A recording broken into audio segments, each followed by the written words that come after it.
শোণিতপুৰ জিলাত মুছলিম চাপৰিৰ 6গৰাকী D voter পৰিয়ালৰ নাম নগাঁও জিলাৰ উধানতলাৰ ভোটাৰ তালিকাত কেনেকৈ অন্তৰ্ভুক্ত হ'ল।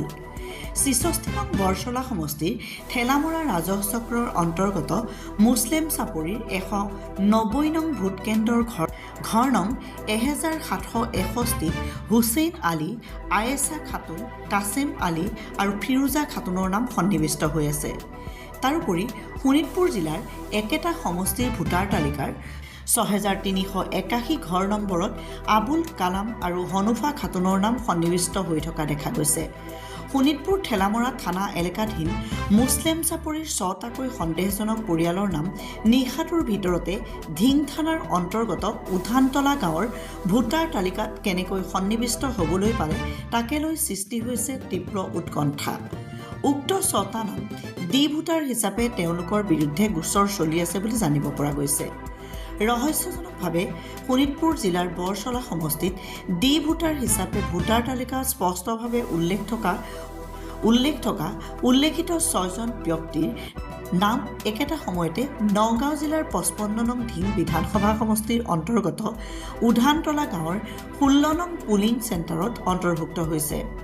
অভিযোগ অনুসৰি দীৰ্ঘদিন মুছলিম চাপৰি চলত ডি ভোটাৰ হিচাপে আত্মগোপন কৰি হঠাৎ স্থান সলনি কৰি ২০২৫ আৰু ২০২৬ত নগাঁও জিলাৰ ধিং সমষ্টিৰ উধানতলা গাঁৱত পৰিয়ালৰ সকলো সদস্যৰ নাম কেনেকৈ অন্তৰ্ভুক্ত হৈ পৰিছে তাকে লৈ সৃষ্টি হৈছে তীব্ৰ প্ৰতিক্ৰিয়াৰ। নিউজ ডেস্ক ৰিপৰ্ট, বতৰদবা লাইভ। আবুল হুছেইন, ঘৰ ক'ত?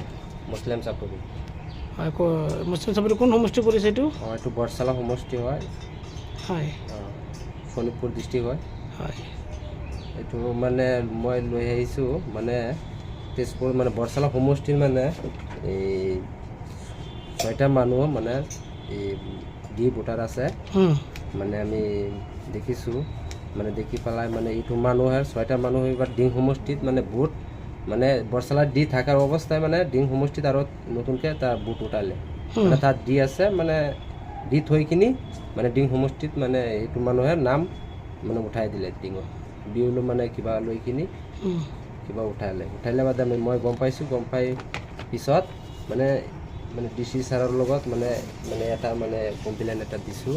ডি চি ছাৰে এইটো কি কয় মানে কি কৰে সেইটো কাৰণে মানে মই কি নতুন গৃহস্থী কৰে তাতে এইটো মানে গুণ্ডামানি কৰে। তাৰমানে আপুনি ক'ব বিচাৰিছে যে শোণিতপুৰ ডিষ্ট্ৰিক্টত ডি আছে, ডি আছে শোণিতপুৰ আৰু নগাঁও ডিষ্ট্ৰিক্টত আহি পেলাই নতুনকৈ নাম সোমাইছে। নতুনকৈ নাম উঠালে নগাঁও ডিষ্ট্ৰিক্ট। কি নামবিলাক সোমাইছে?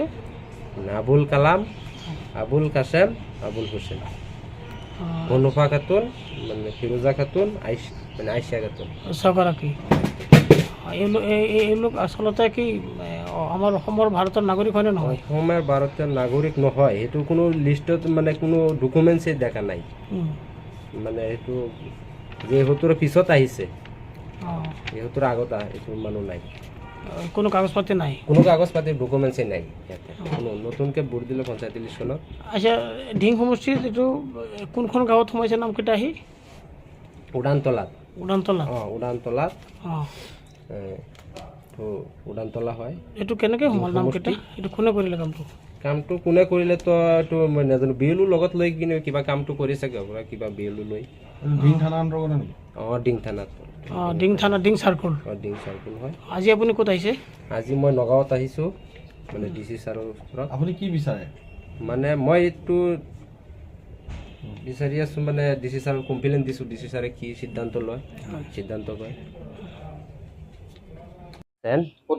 মুছলিম চাপৰি। কোন সমষ্টি পৰে এইটো? এইটো বৰচলা সমষ্টি হয়। কি সমস্যা লৈ আহিছে আপুনি?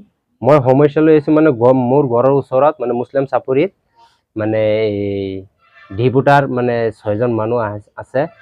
মানে ৬জন মানুহৰ মানে ডি ভোটাৰ আছে।